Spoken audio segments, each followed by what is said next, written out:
Good morning. Pastor Josh here, bringing you your Tuesday Tea-ology. I hope you all had a good extended weekend and enjoyed some extra rest or time with family. And now, as you continue back into the grind, you've got your cuppa and you're ready for a little break and a little thought about higher things. Continuing where we left off last week, beginning to talk about how God has revealed himself. And that classically, this is broken into two different sections. How God has revealed himself generally, general revelation, how he has revealed himself to all of creation and to mankind everywhere. And then we will eventually come to the special revelation, particular revelation, how God has spoken more specifically, more explicitly, and revealed things that we could not have known simply by nature. And even in this area of general revelation, mind you, it's important to bear in mind that sin has darkened the human heart. Although we say that God has revealed himself in the world, and indeed the book of Romans says that God has revealed himself in what is creation, so that all men are without excuse. At the same time, we don't pretend that without God's special revelation, that the revelation of God in nature is enough to lead people to God, for them to come to a saving knowledge of God. No, God sent Jesus Christ for a reason, and primarily, of course, it's that there was no way of salvation without the work of Christ. But in a secondary sense, we could not have known the way of salvation without Jesus revealing to us the way of the Father, and the testimony to this that comes to us in the Holy Scriptures. But in terms of general revelation, started it out very generally last time, talking about kind of the basics of general revelation, that is looking at the world, at creation, and the complexity, the design evident in the perfection of how everything works together, in the in enormous complexity and precision of the arrangement of things, and that we live particularly in a world that is perfectly designed to support life in a way that, as far as we know, no other world in all the universe might. Just the precision of everything involved in order to make the proper conditions for this abundance of life that we enjoy on Earth to arise. And it so it gives this idea that there must have been an origin to everything.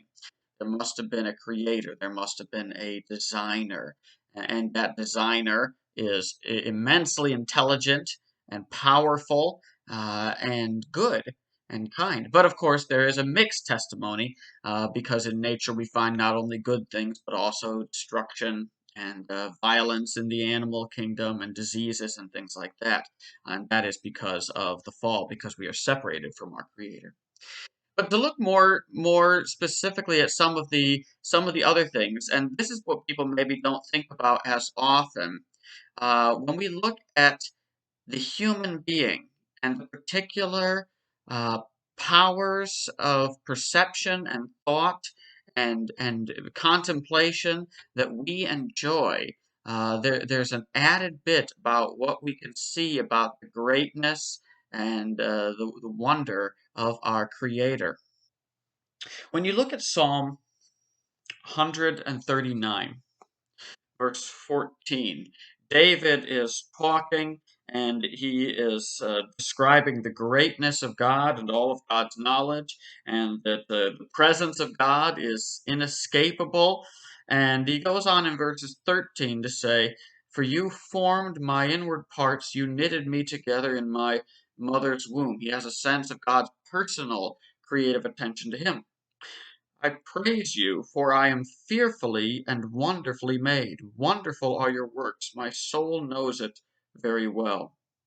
That is part of our obligation to God to glorify Him because He has made us and has done such wonderful work in making us. This "I praise you, for I am fearfully and wonderfully made" invites us to think about the greatness of God's work in making humankind and what we might learn about that from that about God. And so that's where I want to spend just a few minutes here. There's four things, as I was thinking about the testimony to God that we have just from looking at ourselves, the signs of God's handiwork upon the human being in our creation. And there's four things I want to draw attention to. There's rationality, relationality, a sense of beauty, and a longing for eternity.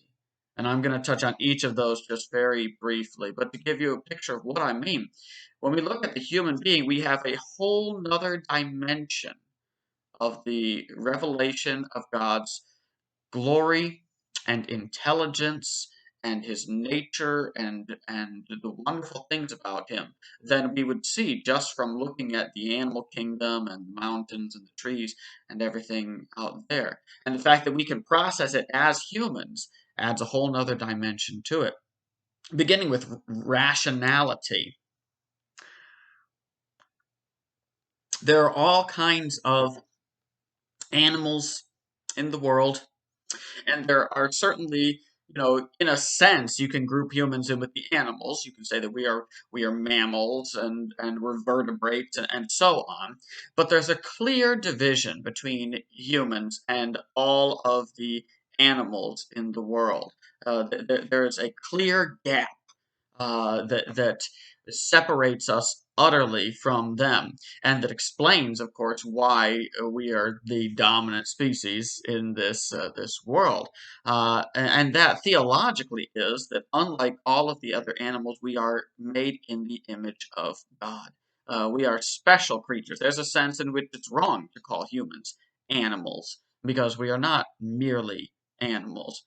We are spiritual creatures. We have souls as well as bodies, and we are made in the image of God with the glory and the honor that comes from that. And of course, because of that, our fall into sin is all the more terrible because of the privileges that God has given to us and how He has made us. And in the first place, we might just look at how we are rational. We have a sense of self and an ability to think and process things abstractly in a way that is just qualitatively different than what anything in the animal kingdom enjoys. And we can look at God has made the animals very intelligent, and it's remarkable to see their intelligence, especially some of the more intelligent species and the things they can do. But it's just apples and oranges when you come from that to human beings. We are self-aware. We are able to think about our world. We're able to do philosophy and theology and engage in these abstract subjects and contemplate the greatness of our Creator. And that itself is a sign of the greatness of our Creator. Uh, when we look at the world, we can see that God is immensely powerful and intelligent. When we look at the human being, we can see that God is rational. God is vastly more rational than we are. Only a self aware and rational God could create self aware beings. And so we have an idea that God is beyond us in every way. And when you think about the other aspect, there might be two things that you might say. What makes a person? Rationality and relationality.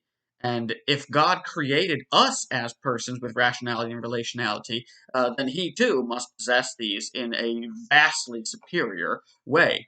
We are made in the image of God. We represent Him. We reflect Him, but we are vastly inferior in every way because God is God and we are not. But He has made us rational and able to think, and that points to Him. He has made us relational. We're able to have meaningful relationships. In fact, we thrive upon having meaningful relationships. Loneliness and enduring the scorn of other human beings is tremendously detrimental to us. We need relationships. God is supremely relational. And when we come to talking about the doctrine of the Trinity, we're going to see how that plays out. God did not need to create in order to be relational. God has perfect relationship within His own triune life, and so He made us in His image. We're not triune, but we nonetheless share in the relationality of God. He is personal, and He has made us persons. And furthermore, we might look to a sense of beauty. That, as far as we can tell, too, we're the only creatures among, compared to all the animals, who really have a sense of aesthetics, who produce art and who admire not only the beauty of creation, but the beauty of the artistic works of other creatures. And this sense of beauty is a sort of it's a sense that tells us that the atheistic story simply is not true. That there is no explanation for the beautiful in an atheistic universe. But there is beauty, and we have a sense of it, that some things are beautiful. And this presses us to look beyond and to look to the God who is the supreme, consummate artist. And with that sense of beauty, connected with that also is this longing for eternity. And I was thinking about a verse, and this one may have come to your mind as well. It's in Ecclesiastes chapter 3, verse 11. And it says, He, that is God, has put eternity into man's heart. He has put eternity into man's heart. And isn't that true? Don't we have a sense that however long we're allotted in this life, average of 84 years or whatever, isn't enough life? That we long for more. Now, we may not long for more of this earthly life by the time we get there.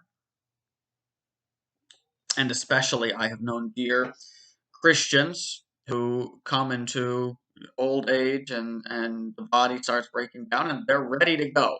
Okay, so we don't necessarily cling to this life, but we nonetheless have a sense of longing for eternity.